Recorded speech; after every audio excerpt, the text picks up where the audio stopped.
This is CBC Nova Scotia News. Labor trafficking. A Japanese student came to Canada with a dream. RCMP say he became a victim of forced labor. Rising anxiety. The Halifax Jewish community expresses concern after a wave of global anti-Semitic attacks. And soggy shamrocks. Halifax's greenest fans did let a little rain dampen their St. Patrick's Day spirits. The rain and wind clearing away, but the temperatures are tumbling for Wednesday, turning icy. Your full forecast is coming up. Good evening. The RCMP in Nova Scotia have charged an Ontario man with a form of human trafficking known as labor trafficking. They say it's a growing concern across Canada. In the latest case, the man was allegedly threatened and coerced into working excessive hours for little to no pay. The CBC's Kayla Hounsell has his exclusive story. I was crying sometimes because I don't know who I can trust. He came to Canada with a dream to learn English. Police say he became a victim of labor trafficking. I really got scared at that time. We're not saying his name or showing his face to protect his privacy. He arrived from Japan nearly 2 years ago to study at a language school in Toronto. The school arranged his accommodations in a homestay. That's where he met this man, his host's boyfriend, Trevor Annan. I was completely trusting him since I got here. He says Annan told him they should move to Nova Scotia. Annan is now charged with a form of human trafficking known as labor trafficking. It's not the same thing as just being underpaid. The RCMP says it becomes criminal when a person is forced to work, deceived into working with a false promise of immigration status, or threatened. The person says, you're going to do this and you're going to work for this very small amount of money, and if you tell anybody about it, I'm going to have you deported. This man says he lived and worked with Annan at this campground in southwestern Nova Scotia. Police say he worked excessive hours for nearly a year, and Annan paid him a total of $300. He said, don't need money. He called me moron, then I'm gonna send you to Japan. Mr. Adon, do you have any response to the allegations against you? No comment. Experts say labor trafficking is a nationwide issue. It's most common in low-wage or seasonal industries. Fishing, farming, construction, food, and hospitality. Industries where we often find temporary foreign workers. Identified cases are going up. Whether or not it's actually increasing or we're just getting better at detecting it, we're not quite sure. Labor trafficking calls to the Canadian Human Trafficking Hotline have been increasing, reaching 100 calls in 2024. This man has now found a safe place to live. I want to enjoy this Canadian life. I want to get a chance. A chance he hopes starts soon with a new job. Kayla Hounsell, CBC News, Church Point, Nova Scotia. A rise in often violent anti-Semitic incidents around the world has Halifax's Jewish community on edge. The CBC's Vernon Ramasar spoke to members of the local community to find out how they are coping. It's afternoon at Halifax's Beth Israel Synagogue, and Rabbi Yaakov Kirzner is preparing for Shabbat. He says recent global events have given rise to anti-Semitism, and he feels the threat of violence is getting closer to home. My sermons in the past were, don't worry, anti-Semitism is waning. We're in I don't want to say a golden age, but we're in a good time. And then you see it all of a sudden rising, you realize maybe it was never gone. Maybe it wasn't disappearing. Maybe it was just hiding beneath the surface. He recalls driving home from New York recently. At rural rest stops, he put on a baseball cap to cover the kippah he normally wears with pride. A little farther along Oxford Street, Rabbi Carlin of Shar Shalom says the anxiety among his congregation runs deep. There are two kinds of safety, I think. One is physical safety, and my people feel a little threatened. They're on edge. Last September, a Nazi graffiti was spray-painted in both synagogues. Shar Shalom means gate of peace, but these days, Carlin says the doors stay locked. We never had to lock the front door during services or events. And we're at the point now since October 7th where we have either an employee or a volunteer sitting at the door looking at the monitors and seeing who's coming and opening the door. Mark David is the former president of the Atlantic Jewish Council. We're just broadly very concerned as we see anti-Semitism become more prevalent, and these acts change from, say, things that are, we'll say, somewhat benign to now with much more serious violent overtones. Kersner and David say one unexpected outcome of the rise in anti-Semitism is that it has led members of the community to cling even tighter to their identity. More people have been wearing symbols of their faith, like the Star of David, and attendance at services has actually gone up during times of crisis. David says it's a reminder of a long-standing truth for Jewish communities around the world. We have a general expression, what starts with the Jews doesn't end with the Jews, and we feel very strongly about that in this case. Vernon Ramissar, CBC News, Halifax. As we head into another wildfire season, lawyers are before the Nova Scotia Supreme Court arguing about how the provincial government handled things during the major wildfires of 2023. Lawyers are arguing over the sweeping ban on woods travel that the government imposed at that time. A Cape Breton man, Jeff Evely, and the Canadian Constitution Foundation both argue that the ban was far too broad and overreaching as it prohibited people from going anywhere in the woods, including urban parks. I think this is about the future and the kind of country that we're leaving for our kids and grandkids. So my hope is that the proclamation will be declared ultra vires, and perhaps the government will get some counsel with respect to how they should apply the Forest Act more properly while considering people's basic rights. Evely is hoping the court ruling will set a precedent for the future wildfire seasons. The judge is expected to reserve his decision.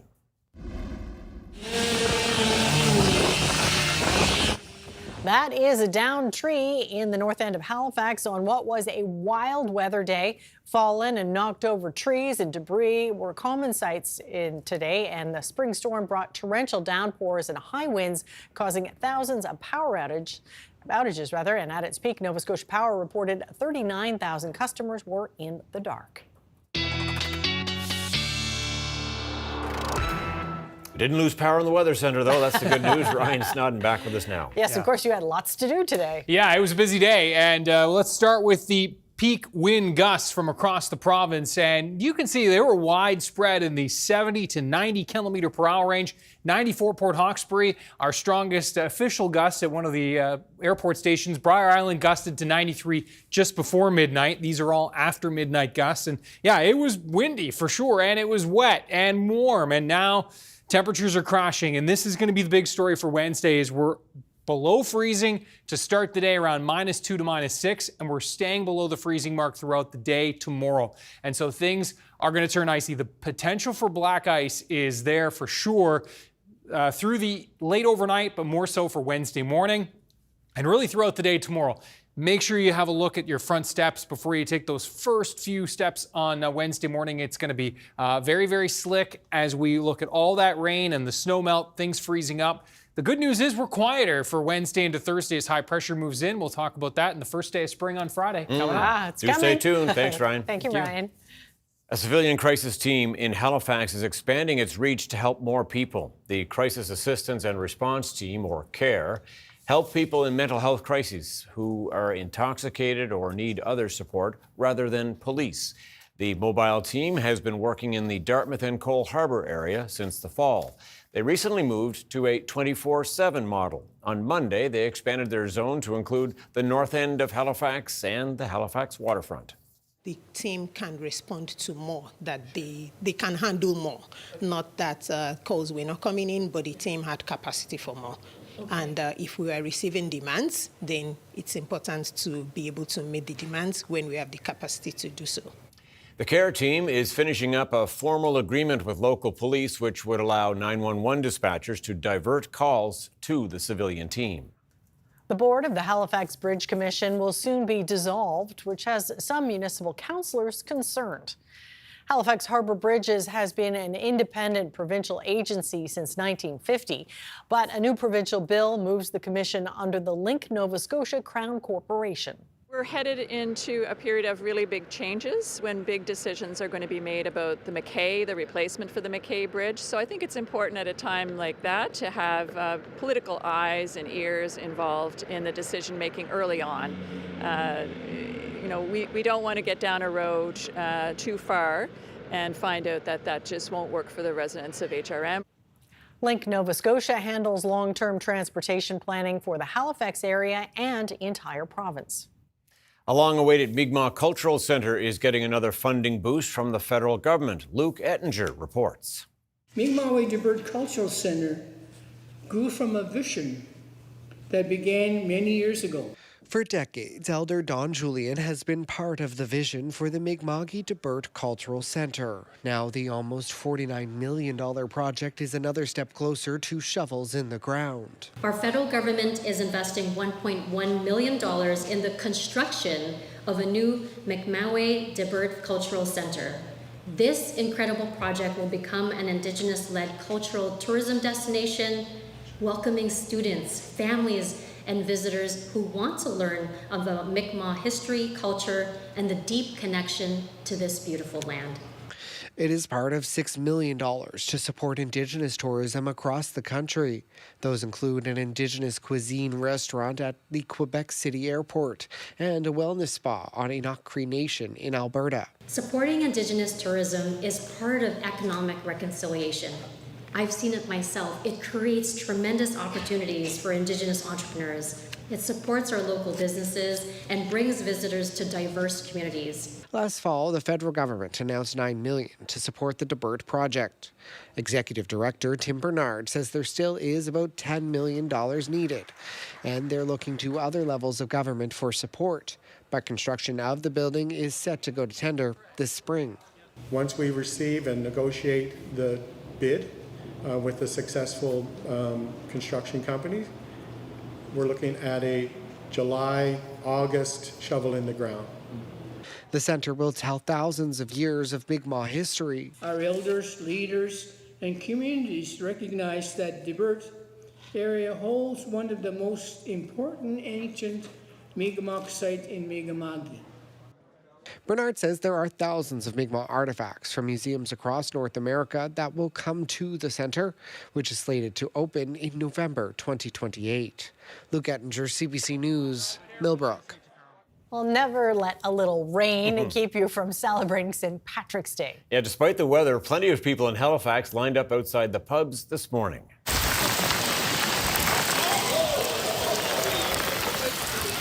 Decked out in green and getting just a little drenched, even a few upturned umbrellas there, but still in good spirits. Brett Ruskin braved the storm to check out the St. Patrick's Day festivities.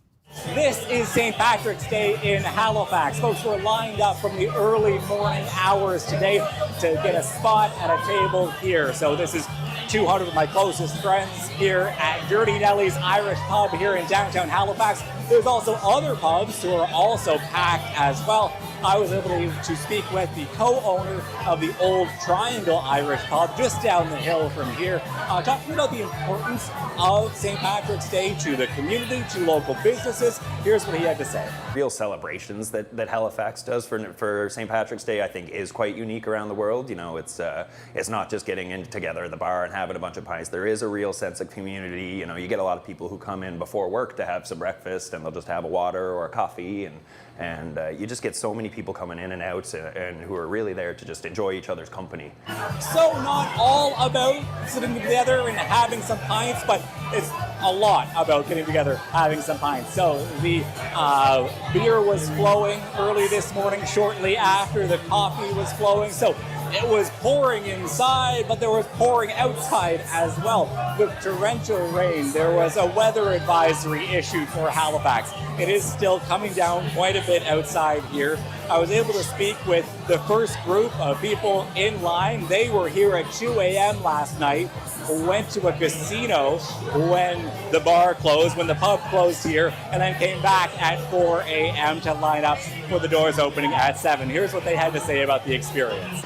4:15, just before 4:15. And why? Free breakfast. The 50 first people get free food, free breakfast. Once again, another year of St. Patrick's Day arrives here on the East Coast. Kurt Ruskin, CBC News, Halifax.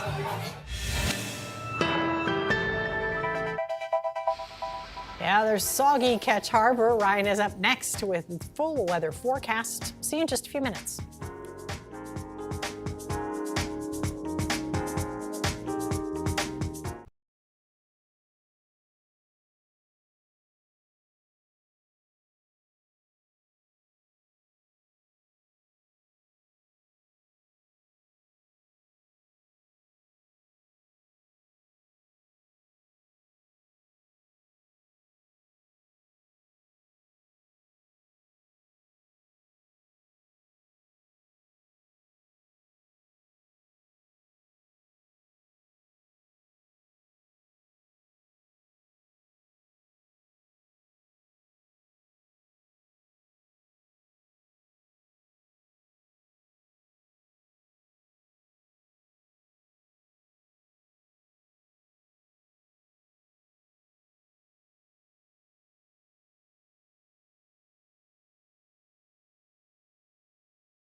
This weather update is brought to you in part by Atlantic Lottery's iGames. Play hundreds of games on the Atlantic Lottery app or at alc.ca.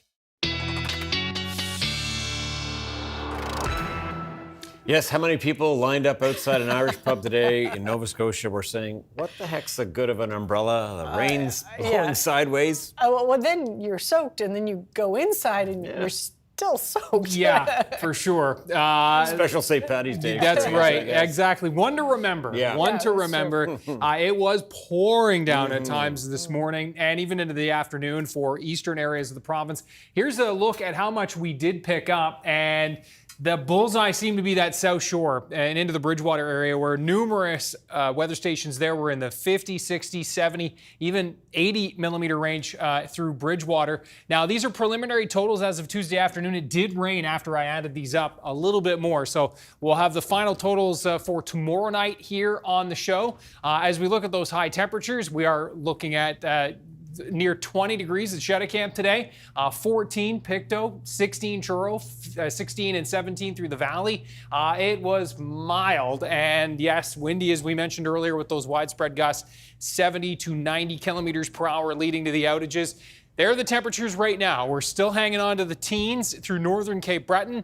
We're down to 4 in Yarmouth and Kedgie and Shelburne. And as we look at the satellite and radar, well, let's pick up on the winds first. They're the southerlies, just departing the Cape Breton region over the next hour or two, still gusting to 70 there. And you can see these southwesterlies coming in through the Tantramar Marsh area and coming in off the Bay of Fundy, gusting to 70 and 80 in Amherst right now. But generally, we're gusting towards 40 and 50 kilometers per hour. How about Point Prim? Beautiful shot here, Nova Scotia webcams. And this is, Digby County. And we'll show you the satellite showing the back edge of this cloud starting to clear out in Point Prim into the sunshine, as is other areas of Digby County and into Yarmouth. Looking at the webcams there, starting to see the sun breaking out.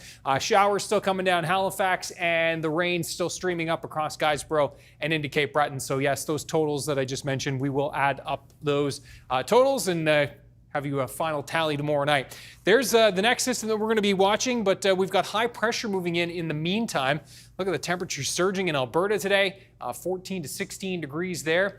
Let's have a look at our temperature, because that is a big part of the story. As I mentioned earlier in the program, we're dropping below freezing. All the rain that has fallen today, the melted snow, there's going to be a ton of water laying around when things freeze up. And so black ice potential for tomorrow morning, sand, salt, whatever you need to do to make sure that you're going to be able to at least get to your car. And then hopefully the roads will be sanded and salted as well, but extra time and space tomorrow.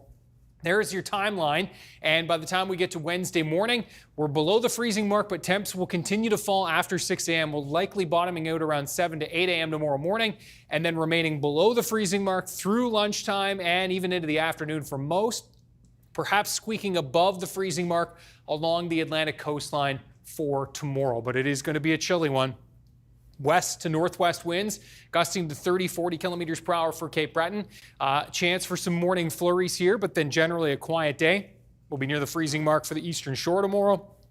-2 to -3 for the Northumberland shore tomorrow. Near the freezing mark through Metro, and the best chance of above freezing temps barely will be right along the South Shore region for tomorrow, -2 to -3 in through the Annapolis Valley. Thursday, looks like the clouds will be stubborn, some sunny periods, chance for some flurries into the afternoon, Halifax and down toward the South Shore region as this next little wave comes in.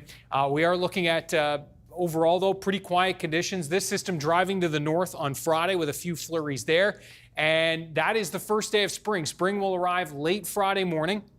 And a change in the weekend forecast. Now no longer looking like we'll see accumulating snow. Looks like maybe a few flurries mixing over to showers, and those showers hanging on into Saturday night and Sunday. So a little more spring-like looking forecast there. Tom and Amy, I can't help but notice you guys look so festive today for St. Patrick's Day. I do get the question always, how come you don't wear green? Well, of course, I'm in front of a green screen. So if I was wearing green, I would look like this, which is perhaps a little more fitting, a floating head for Halloween as opposed to St. Patrick's Day. And I know it's your favorite color. Yeah, it is my favorite color for sure. I'd love to celebrate, but green screen. Well, thanks for explaining. Okay, very good, Ryan. Thanks, Ryan. Thanks, guys.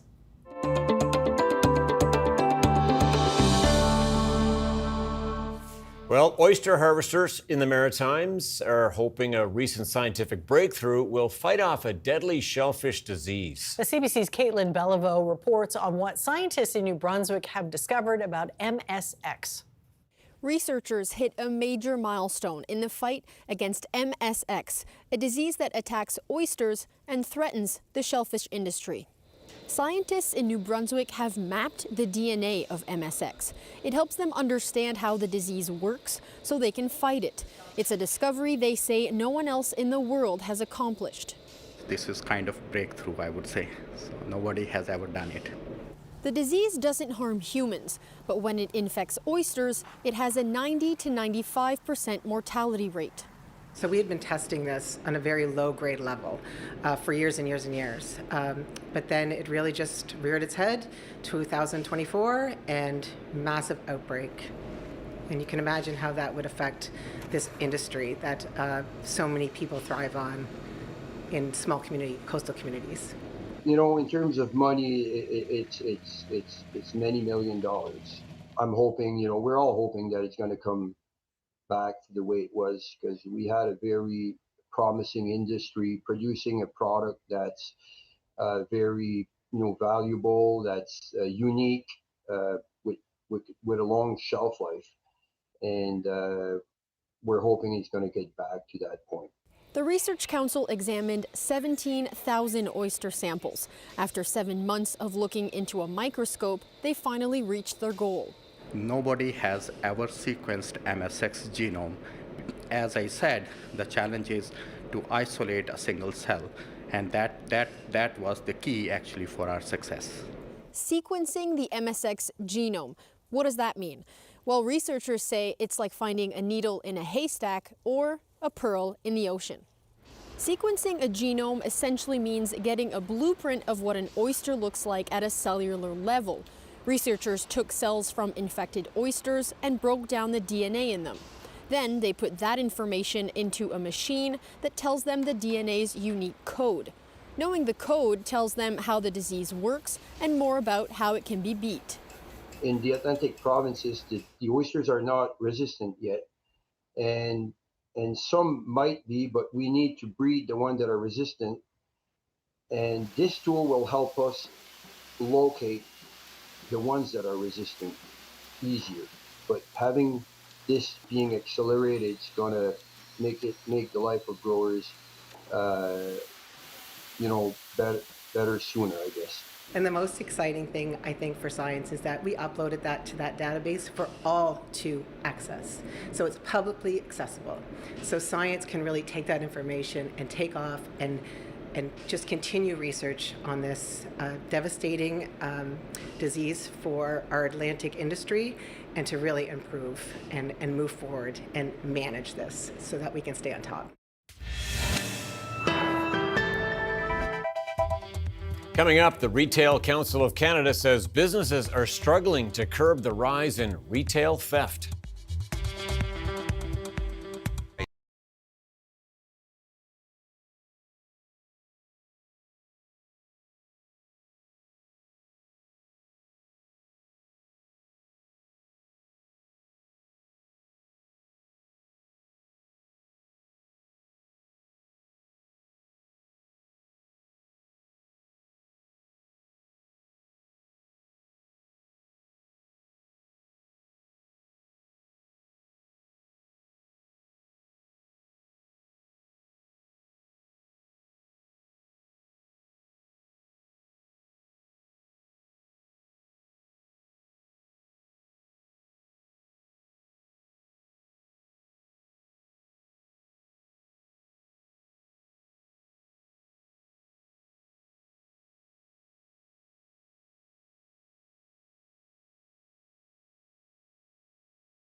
According to the Retail Council of Canada, retail theft in this country has become a major crisis, climbing to over $9 billion in 2024. That is about 1.5% of sales. Jim Cormier with the Retail Council of Canada is trying to find ways to combat this. He is with us now. So, Mr. Cormier, first of all, can you give us a sense of what is driving this surge? Well, there's a lot of different factors. The one that we're focusing on is organized retail crime. It's become a big business, and of course, whenever there's opportunity, it doesn't take long for organized criminal elements to get involved. And with the dawn of online and increasing popularity of online marketplaces, combined with some of the lax rules we've had over the last decade of dealing with repeat retail crime offenders, it's really become open season. And so it's to the point now where, regardless of where you live, small town Nova Scotia through to the bigger cities, people see it. It's brazen. It's people just waltzing in and waltzing out. Understanding that most retail stores have a do not intervene policy so they can protect their employees, because it's really become that bad where, we have retailers that just understand that I'm not going to put my employees in harm's way when I know that there's very little that the justice system is going to do to hold any of these offenders accountable. So that's the problem. We've come to a point where in 2024 we had over $200 million in retail crime just for the province of Nova Scotia alone, and over half of that was in the Halifax Regional Municipality. So it's a huge issue, and it has all kinds of tentacles that go back through organized crime, where you know that the proceeds from those retail thefts are going to fund other illicit activity. So when you say organized, to what degree is it organized?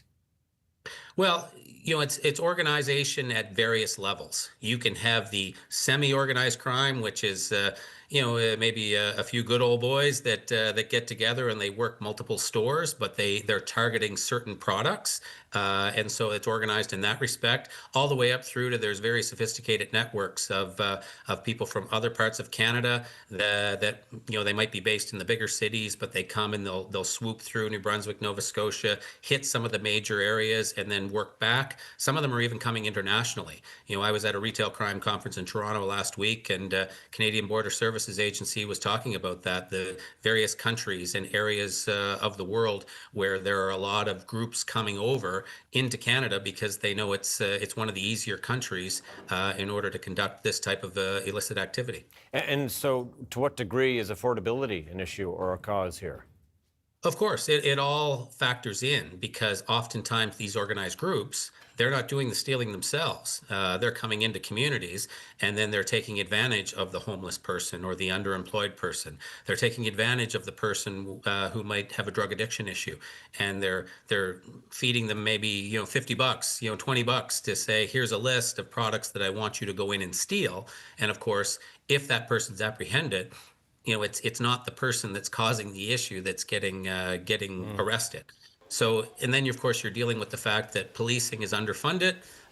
We have a lot of police officers that sympathize with us, and they're trying their best, but they're stretched in so many different directions that it's really become difficult for them to respond to the wrath of retail crime that's happening in communities across the province. Yeah, and we saw a high-profile case recently in Nova Scotia, NSLC, the closure of the Scotia Square store here in Halifax, evidence of that problem. So, what recourse do retailers have? Well, there's a lot of different steps that our members are trying to take. There are no silver bullets. One of the biggest positive things that's happening is that finally, under new Prime Minister Carney, there's a bill that's going through the Senate right now, which will start dealing with repeat offenders, with bail reform and that sort of thing. So there'll be a message that'll be soon sent down through the court systems that you have to stop just releasing anybody that commits a retail crime. You have to dig further to find out, have they been arrested multiple times? What was the level of threat or violence or what have you? Really up until now, it's just been catch and release, because the court systems were just telling the police, stop sending me these offenders. So at least now we're getting some of that.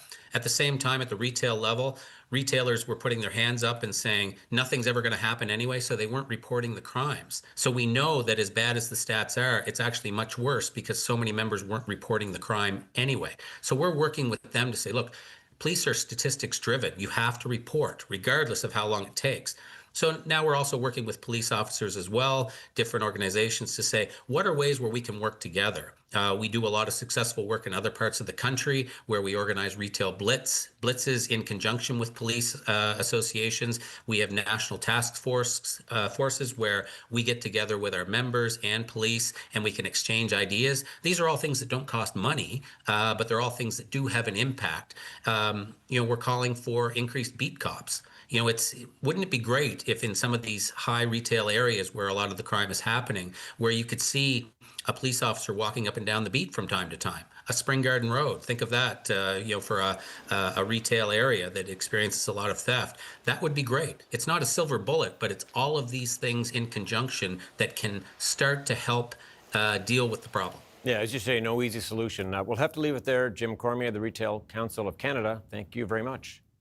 Anytime.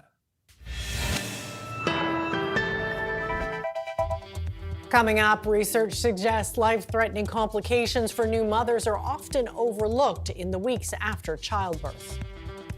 And the Don Cherry debate. Canadians are divided over the Conservative Party's push to nominate the controversial hockey commentator to the Order of Canada.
Welcome back. Israel says it has killed a top Iranian security official in an airstrike.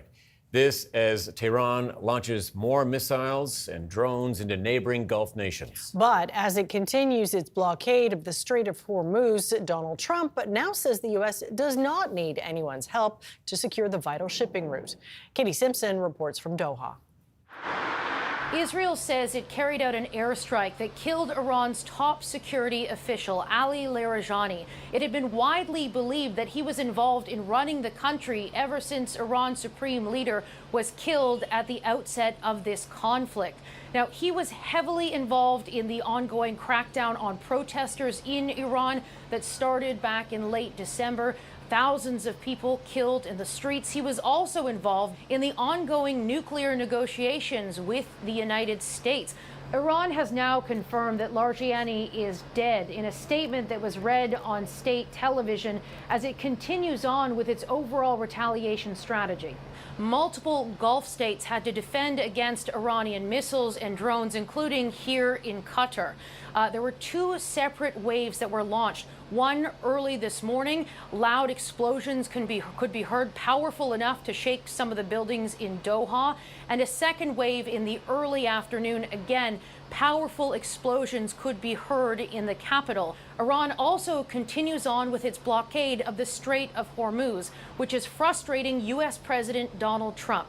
He again lashed out at traditional American allies, including members of NATO, angry that they aren't helping try to de-escalate the situation using military force in the Strait of Hormuz. But now he appears to be flip-flopping, saying that, after all, the U.S. doesn't necessarily need any help.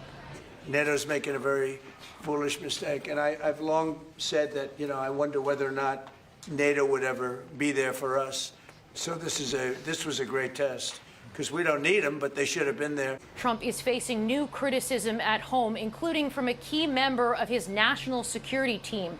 Joe Kent, who served as the National Director of Counterintelligence, he submitted his resignation in a formal letter that he published on social media, saying that he could not in good conscience continue on with his job because of the U.S. and Israeli-led war in Iran. He said that Iran was not an imminent threat to the U.S., and he had to leave his position as a result of this American military action.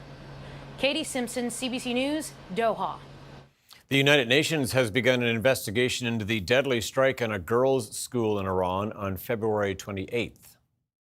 It's clear to us that whatever happens in respect of such an event, given the innocent lives that have been lost, there is a critical need for such an investigation to be done and for an independent outcome to follow. Iranian officials say 2 missiles struck the school on the first day of the war. 168 children, mostly girls, are reported to have died in the attack. There is mounting evidence suggesting the U.S. military may have mistakenly hit the school. The Pentagon is also investigating. U.S. President Donald Trump, who initially blamed Iran, has since avoided answering questions about the incident. CBC News has obtained new data showing British Columbia has hired hundreds of American doctors and nurses. Those jobs, the result of a recruitment blitz targeting healthcare workers in the U.S., launched 1 year ago. Tanya Fletcher reports. So what was it that made you decide to leave the States? Well, there was probably one moment. That moment for Dr. Ann Herdman Royal was a mass shooting at the hospital she was working at in Tulsa, Oklahoma. 4 people were killed, including 2 fellow doctors. I was just so horrified. I came home from the lockdown, and I just told my husband, we have to get out of here. The next day, she began the application process to move to BC and started her new job as a pathologist at Nanaimo's Hospital in October. Since then, she says she's been getting calls on a weekly basis from colleagues in the U.S. wanting to do the same. One of us is getting out, is how it felt for friends and family. The red tape being cut, it's been a lot easier to do. Come to BC. A year ago, BC began recruiting doctors and nurses in Washington State, Oregon, and California. The blitz has generated 2,800 applications and more than 400 hires so far. This makes a real impact. And as time goes on, I know that we are just going to see these numbers rise. BC is now looking to expand its campaign, and several other provinces are actively recruiting in the U.S. as well. Manitoba announced in January it had hired 13 American doctors, and in August, Nova Scotia had licensed 19. We're headed in the right direction, but it's not the full answer to the problem that we have. This medical researcher says recruitment campaigns are effective, but the rest of the healthcare system has to keep up too. We need provincial resources to go not just into the hiring of individuals, but also setting up the system where those individuals are going to work. Back in Nanaimo, Dr. Herdman Royal is now applying for permanent residency. I've started enjoying my job again. I don't live in the hospital. It's the true elusive work-life balance. I guess it's been on Vancouver Island the whole time. A place she hopes to call home forever. Tanya Fletcher, CBC News, Nanaimo, BC. New research suggests more women develop health complications in the weeks following childbirth and more frequently than previously thought. Lauren Pelly looks at the need for better support for new moms. Paige Eaton thought everything went smoothly when she delivered her son Archie by C-section 3 years ago. But days later, she went back to hospital with an infected wound, which led to life-threatening sepsis and a months-long recovery. It's just the worst pain you could ever imagine. And the main thing is you feel like you're going to die. That could have been my outcome. And thankfully it wasn't. But for a lot of women, that is their outcome. New research looking at more than 1 million Ontario deliveries shows more women have close calls than previously thought. This translates to thousands of different human beings who have experienced these events that we have not been accounting for. The study found that while more than half the cases of severe maternal morbidity happened during childbirth itself, close to 16% were earlier in pregnancy, and nearly a third happened during the 6 weeks after, a time when many women aren't being monitored as closely. Making sure that people have access to follow-up care and support during that period is really important. In Canada, patients are usually discharged from hospital within a few days after childbirth, and not all women have check-ins later on with a family doctor, nurse, or midwife. And sometimes we focus on the baby more than on mother because the babies might need more attention. Life-threatening cases linked to pregnancy and childbirth do remain rare, but there is still a long list of possible complications, including severe blood loss, kidney failure, and sepsis. Looking back, Eaton says both her midwife and hospital workers downplayed her early concerns about pain and fever in the days after her son's delivery. Her message now? Advocate for yourself and get checked. Since serious issues can arise later than most people think. Lauren Pelly, CBC News, Toronto. The latest real estate numbers are out, and they show a Canadian housing market still mostly in a downward slide last month.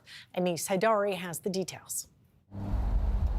Real estate down by most measures in Canada. The latest numbers show that in February of this year, home sales down compared to the month before. Listings down compared to the month before. And prices also down. The Canadian Real Estate Association's benchmark home price down 4.8%. Dropped to a little more than $661,000 over a year's time. While a few cities saw price increases, notably Quebec City, for the most part, the biggest cities and markets in Canada saw their housing markets cool off. Prices declined in British Columbia, Alberta, and Ontario.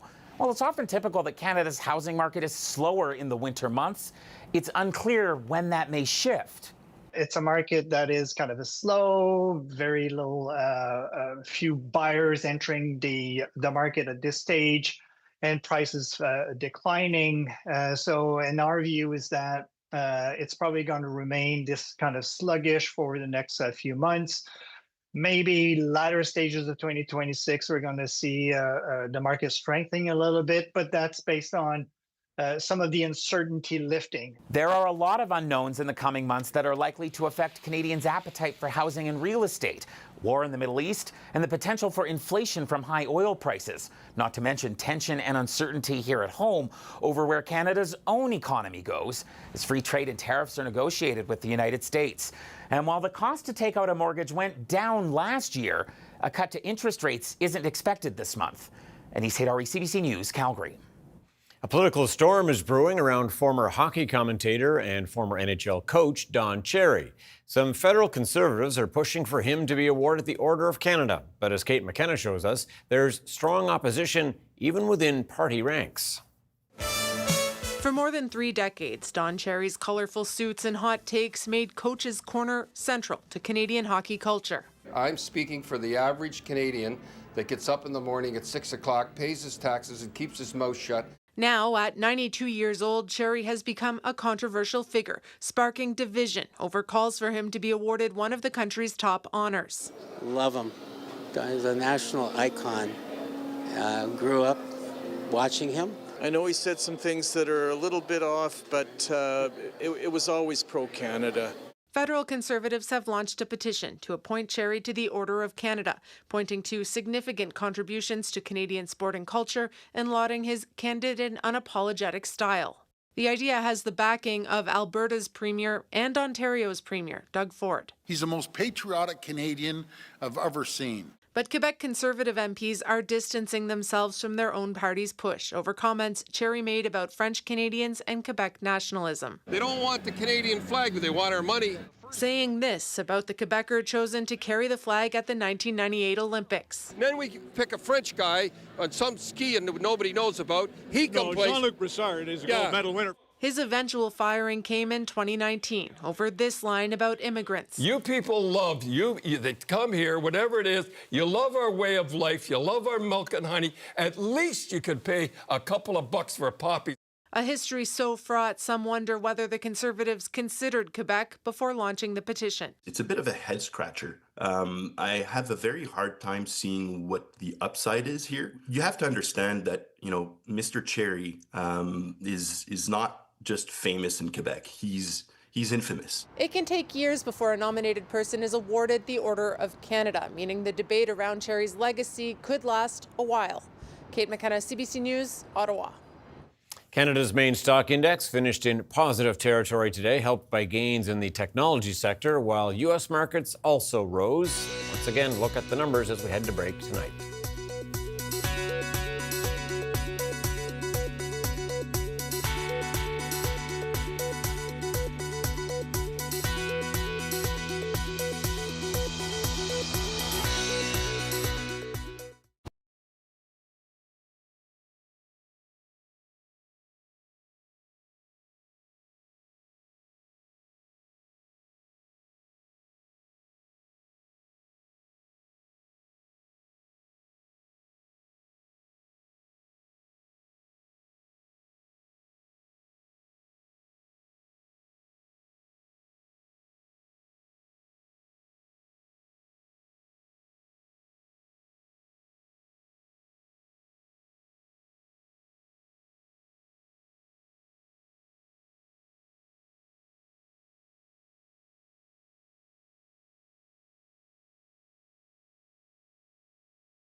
This weather update is brought to you in part by Atlantic Lottery's iGames. Play hundreds of games on the Atlantic Lottery app or at alc.ca. All right, we've had some technical difficulties of late with the photo at the end of the show. Yeah. I'm bated breath whether we have one tonight or not. What do you? It's here. Oh, okay, It's good. here. Has We've got landed? it. Well, I shouldn't say that until I Yeah, click hit the play. button first. Yeah, that's right. Have a look. This one was supposed to air last night. Might have been a little more fitting given what's happened over the last 24 hours. This was taken on the weekend at Ingram River. Yeah. I remember snow. Yeah, it doesn't look like that now. No, it certainly doesn't. But it's been a while since we had one from Barry Burgess, and thanks to Barry, always sending great photos. Thanks, Barry. Terrific pick, and yes, a wintry scene. I know we'll see more like this, there's no doubt, but with spring on Friday and all the rain and warm temperatures we just had, certainly it's a different scene out there tonight. Now, as we look at the forecast for tomorrow, again, the temperature's dropping below the freezing mark. I know I've been mentioning it throughout the show, but I want to stress again that black ice potential is really high for tomorrow morning. Things are going to freeze up and it's going to be icy. Any untreated surfaces are going to be getting slick, especially where there's been standing water. Temperatures tomorrow will range between 0 and -3. West to northwest winds at 20 gusting to 40 kilometers per hour, so not nearly as strong as the winds have been, thankfully. And then for Thursday, we're going to be variable clouds. I think we'll see some sunny periods, but certainly the clouds dominating, and a chance for flurries moving into Halifax and the South Shore and Yarmouth into the afternoon as we see some increasing clouds thanks to this system that's going to be just offshore, but throwing some moisture at least into the mix, and we'll get a bit of a easterly flow going on Thursday. There's the next system, which is going to be passing mainly to the north on Friday. That will increase our clouds for the first day of spring, maybe a few flurries overnight with that into Saturday. It does look like we will change to showers now on Saturday, and those showers holding on into Sunday, but that's better than the alternative once we've marched into spring. That's right. Sure is. Okay, thanks, Ryan. Team Canada has some new threads for the upcoming FIFA World Cup.